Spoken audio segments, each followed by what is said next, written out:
Hi, and welcome to the Culinary Journey. Today, we have Becky Parmelee back again from Parmelee Homestead Creations, and we are going to show you the basics of canning. And we've selected a recipe that doesn't take a long time, but we'll see how it goes. Anyway, I think we know about Becky if you've seen the last show. But we're going to start. I have an electric canner. It's so exciting. And I've had it for a year now. My husband was kind enough to buy it for me after the accident last year. Yes. So the way that this works, when you plug it in, it says pressure can. The beauty of this canner, it pressure cans and it water baths. So you don't need two separate vessels for your canning. One device to do it all. You got it. So you're going to switch it. We're doing boiling water today. So I put boiling water, and now my time comes up. And was that a 10-minute? Let me pull it up. Process jars for 10 minutes. Okay. I did 15 because we're over 1,000 feet elevation. There we go. And then we already have a few jars in there, but we have wide mouth, which you like for certain things. I don't care. You don't have a preference? No. Oh my goodness.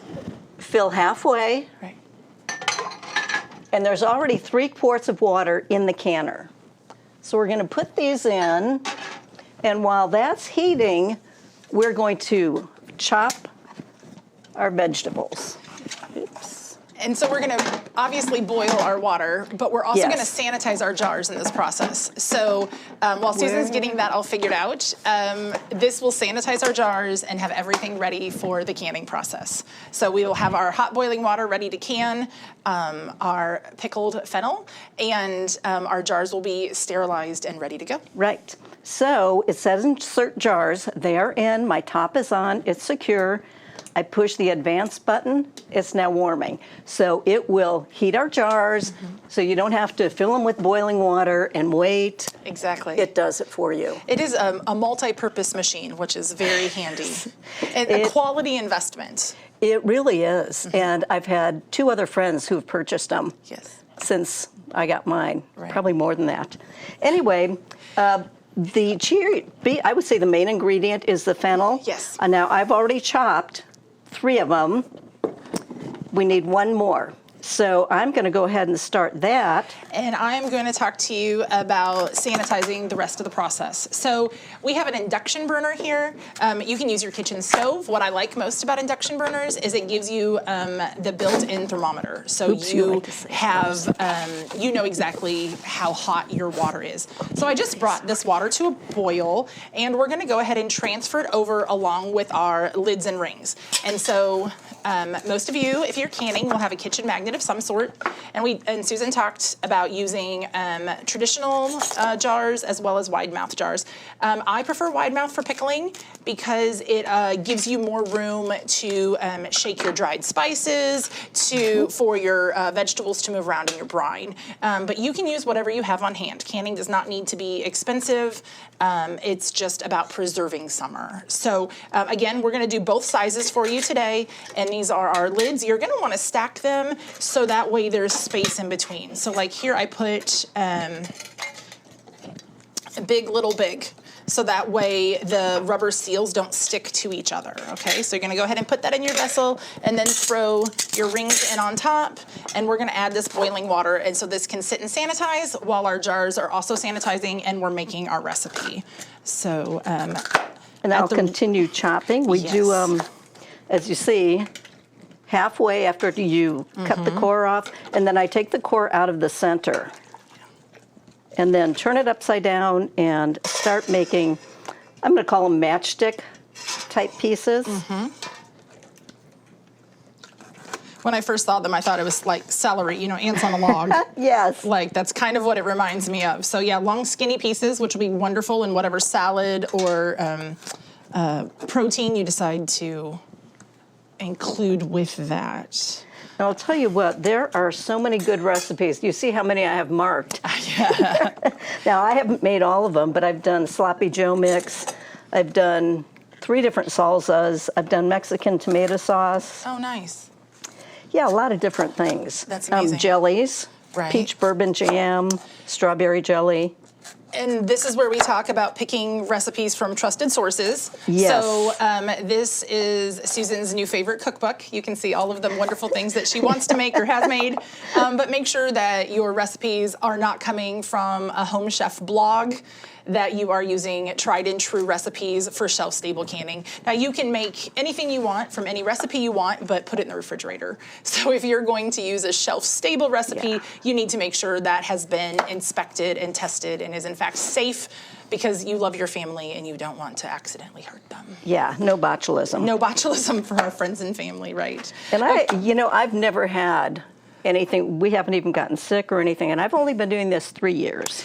I've been doing this 30, and I have seen it happen, but not to me. So it's never happened to me personally either. But I'm a pretty big stickler on sticking to recipes that you know you can trust. I also love making my own recipes, and that was the best part about growing up the way I did, was you got to design your own recipes, which was really fun. So I think my grandmother did canning, but we grew up in Chicago, so it's a little different. It wasn't on my radar. Right.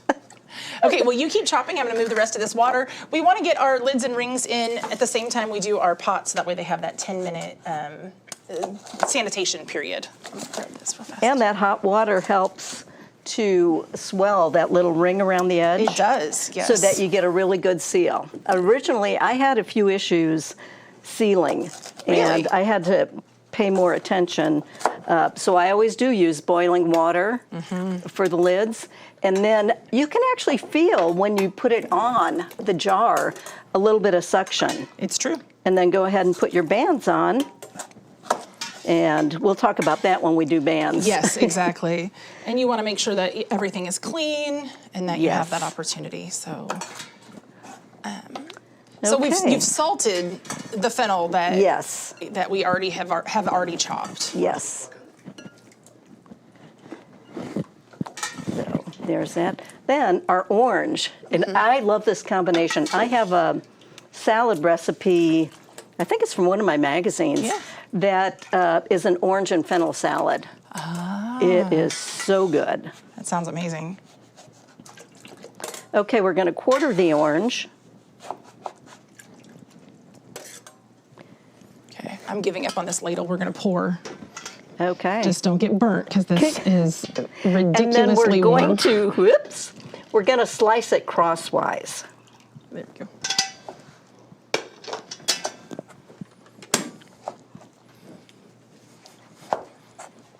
Ooh, this is a nice juicy one. That's exciting. We're going to get great flavor. And yesterday when I was cutting the fennel, I did taste it. It's good. That's awesome. Yeah, cut your oranges into thin slices, combined vinegar and spices in a medium stainless steel or enameled saucepan, and bring to a boil over medium heat. Again, this is what I love the induction heat plate for, because you can figure out where medium is, right? So you're going to want to, we're going to go ahead and add some ingredients back to get our brine started, but then not crank it up to 400. We'll leave it at that 280 kind of, 260, 280 So is where we're going to be.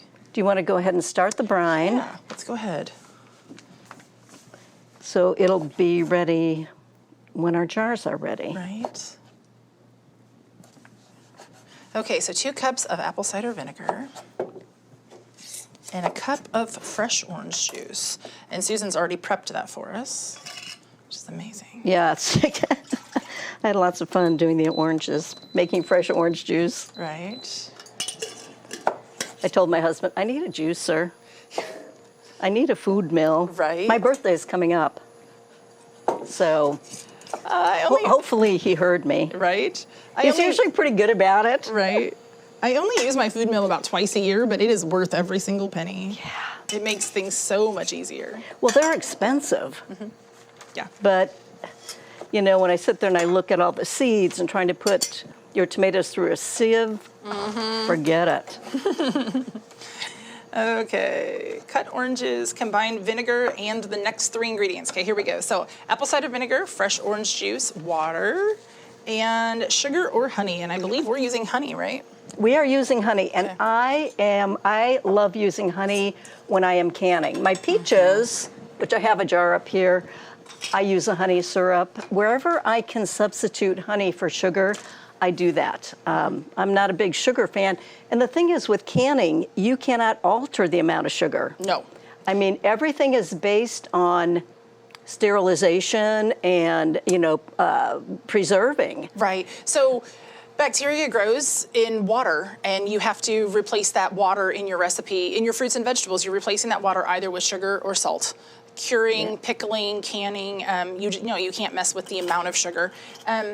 This is where I would tell you that local honey does not matter so much because we're going to cook it. So you're going to get the sugar content, but you're not going to get the pollen benefits of using honey. So just any honey is fine. I still like using local honey just because I like supporting my farmers. But again, once you cook honey, it loses those properties that you're looking for from fresh for your allergies and that kind of thing. So Yeah. Well, it's so readily available. Really It is easy. It's gone up a lot lately, but it's worth it. You have to think about these people who have these bees and the process. It's not easy. It's a long process. It's years and years to be able to harvest. You don't harvest on the first year. Did I bring my jar lifter? I don't think so. Oh, you have tongs though. Okay. Oh boy. Okay, I forgot my jar lifter, it looks like. I could have sworn I put it in. What happens when you're canning not at home? I know, I had to transport everything in, Right. and you with the Yes. induction. And, I've seen Caleb Wise has a pot like that. Yeah, So, is an amazing, really nice. so amazing. I used to can in enameled stainless steel, and after I ruined my third very, very expensive stainless steel pot, I decided to switch over to industrial. So this is stainless steel with the steel core, so it'll do the induction, and it's called a mutton pot, and it's definitely worth the investment. If you're serious about food preservation, you want to do it more than just 1 year. Now, if you're just doing it once, use your spaghetti pot on the kitchen stove. There's no big deal. But if you're doing it a lot, these are some of the tools that'll help you be successful. And stainless is important because you don't get any metallic there are funny things that can happen if you use a nonstick. I think there's some nonsticks that are okay or not. I haven't tried them. I just stick with stainless and cast iron. I did all stainless. Yeah. It's just better be safe than sorry because It's true. this costs a lot of time and money. You save money in the end. Yeah, maybe not. I would love to say that that's true. You save money on medical bills. How about that? Because you're eating preservative-free food. So your health is better and the benefits are amazing, but it is an investment to get started if you want to do it more than just, if you're making anything more than just salsa at home. Yeah. There's some tools that make your job easier. So. Well, like I said, I've done many different things, and the sloppy Joe mix, I'm really anxious to use. I haven't done it yet. I feel like we haven't been home enough to. I feel like that's going to go with Oktoberfest, right? Like it's, that could. Right? That could be really next month will amazing. be Oktoberfest, and that could be really good. And when I do sloppy joes and chili, I will mix my ground beef with hot Italian sausage. Oh. We're spoiled we always get our hot sausage in Kansas City. Okay. And we'll bring back 5 to 10 pounds every time we go up there. I think that this should be an eating show as well as a cooking show. We'll have more. Sometimes. We'll have more volunteers on our camera crew if we start feeding them. Yes. So there you go. Okay, so while this is coming to a boil, that's the next step. We're going to reduce heat and simmer while filling the jars. So step 3 is place a 1/4 teaspoon of cumin, pepper, ginger and turmeric sleeves in your hot jars. So at this point, we need to check on our jars. We're just waiting for them. We're just waiting They for should them. be any time. It seems like it's taking longer. But it could be because I have more jars than what I did the other day. I'm not Gotcha. sure. It'll get there. It'll get there. the worst case is it's not going to complete, but we will be able to get through getting them filled. the process and getting them filled and in the canner and explained. From there, it's very easy. Yes, yes, it is. So okay, so we have got our brine started. Next is adding the spices to the jars, and then we start packing jars. So do we want to put the spices in after we pack? we're using dried spices, right? Yes. So it's kind of up to you. Like, it's easier to make sure that the same amount goes in each jar if you put them in the jar that way, because they are dried spices, or you can put them in the brine at this step. However, they'll kind of sink to the bottom, and then you need to make sure that there's enough in each jar. So okay. Well, it's time to take a short break. Sounds good. When we come back, hopefully our jars will be ready, and we will show you that process. Sounds great. Experience the Macadoodles difference. Shop leisurely in our friendly and spacious store 7 days a week. Browse our wine cellar. We offer the top labels and hot new wines. Wide aisles, hardwood floors, and easy-to-find, well-lit displays make shopping enjoyable. Customers are our #1 priority. If you can't find something, our courteous staff will assist you, and we'll even help you to your car with your purchase. World-class customer service. Largest and best selection in the area. Low prices. Experience the Macadoodles difference today. Hi, and welcome back. Well, our canner is now up to, my jars are all heated, so what we're going to do is Carefully, Carefully, gently. yes. Carefully and gently. take off the top, and it now says fill jars. So we're going to take each jar out, and I forgot I wonder if I can do this. I think you can. I'm going to dump the hot water back into Got it. the canner, because after they're all filled, what we're going to do is make sure that the jars are covered with 1 inch of hot water. And that's going to Stick the tongs in it. like this. Yeah, stick the tongs in it. Oh, well, you're so smart. It's because your tongs are sanitized in that boiling water, so you're good. So once it's out of the canner and it's hot, use a towel.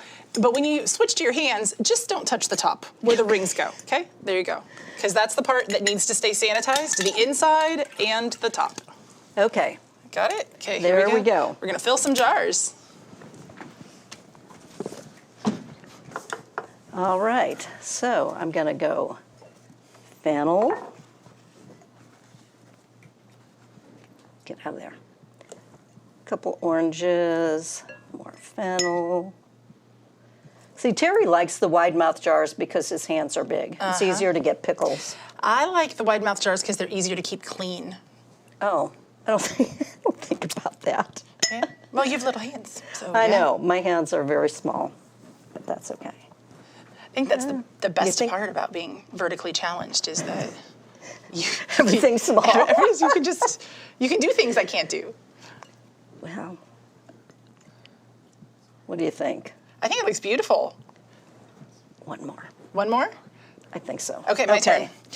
Okay, so next step, you've got your fennel and oranges, and Susan's gonna keep going on that, and I'm gonna put my dry spices in on top. So we're going in with pepper, cumin, ginger,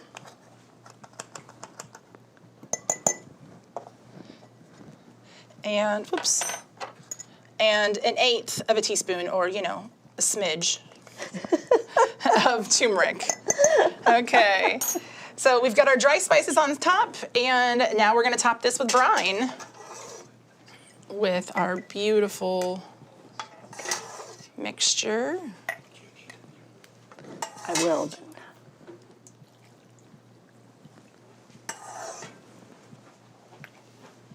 Okay, and the hot water I set on your side. Okay,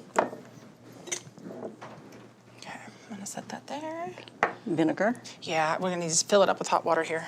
Okay. Yep. I want to make sure we have enough brine for all of them, so I'm filling them 3/4 of the way full, and that we will get enough brine into each. And if we run out, then we will add hot water to top it up to our proper headspace. Okay.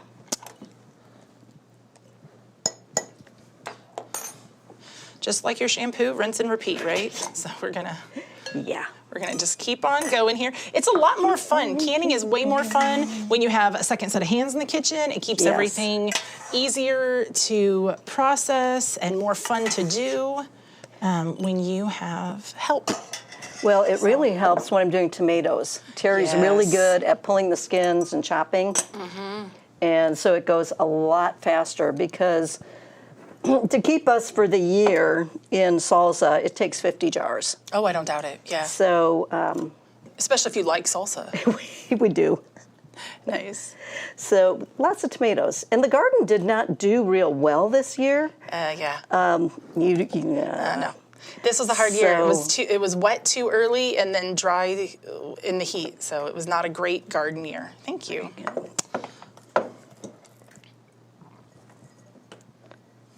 I'm just making a mess here. That's the best part. I know. It's the best part. That's why I put towels all over the place. Exactly.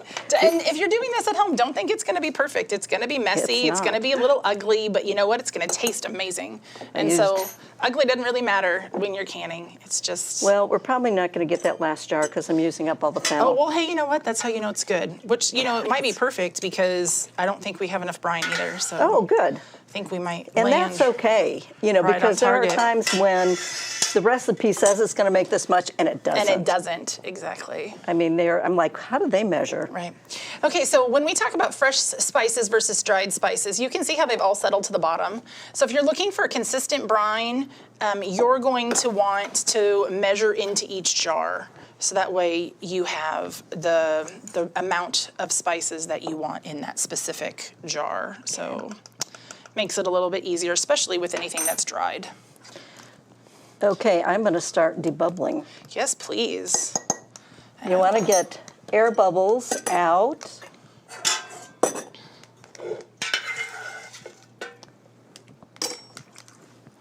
Oh, give me just a sec. I think you need topped off.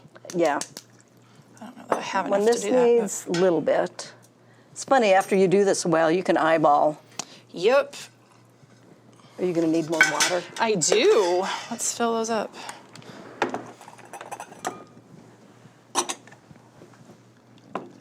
And this recipe calls for ½ an inch of headspace, and your bubbler will tell you where you are. You measure this little beautiful green tool here has different dimensions. So each step correlates to a measurement for each recipe.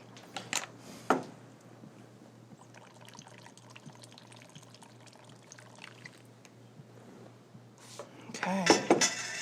And we've got vinegar here.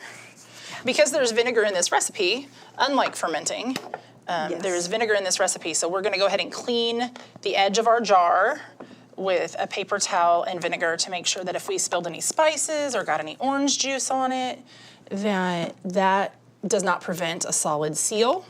So you want to always make sure that your spaces, this is an industrial magnet, friend. It is. Make sure your seals are all clean and ready to go.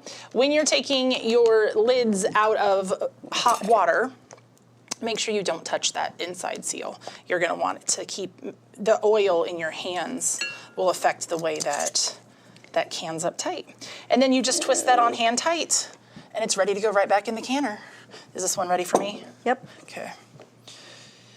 Just make sure when you're canning with a friend that you have good communication so you don't miss any steps, like keeping your jars clean, because it is really heartbreaking when you go to fish those out of the canner and they didn't seal because you missed a step.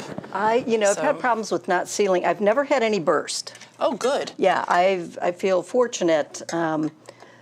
I would just have a couple that didn't seal, and I figured out what I was doing wrong. And then you got it. I got it. Nice.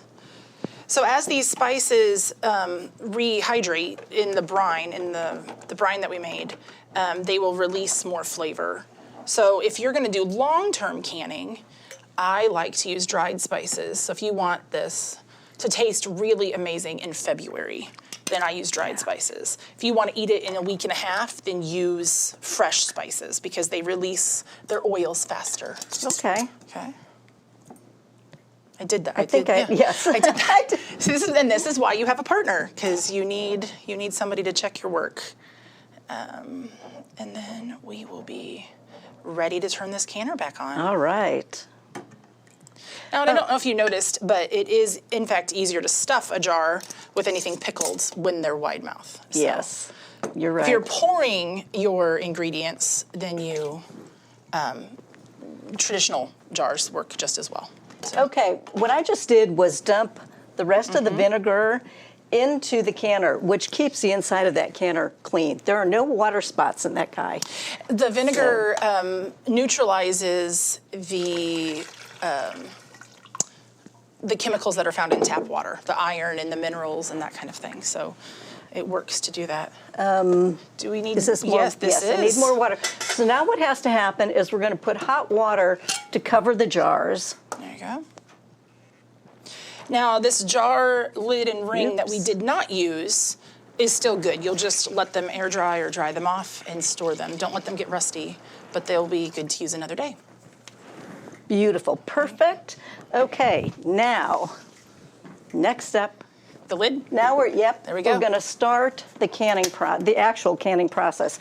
And you want to make sure that your seal, I call it it's nice and tight in here. Mm-hmm. Oops.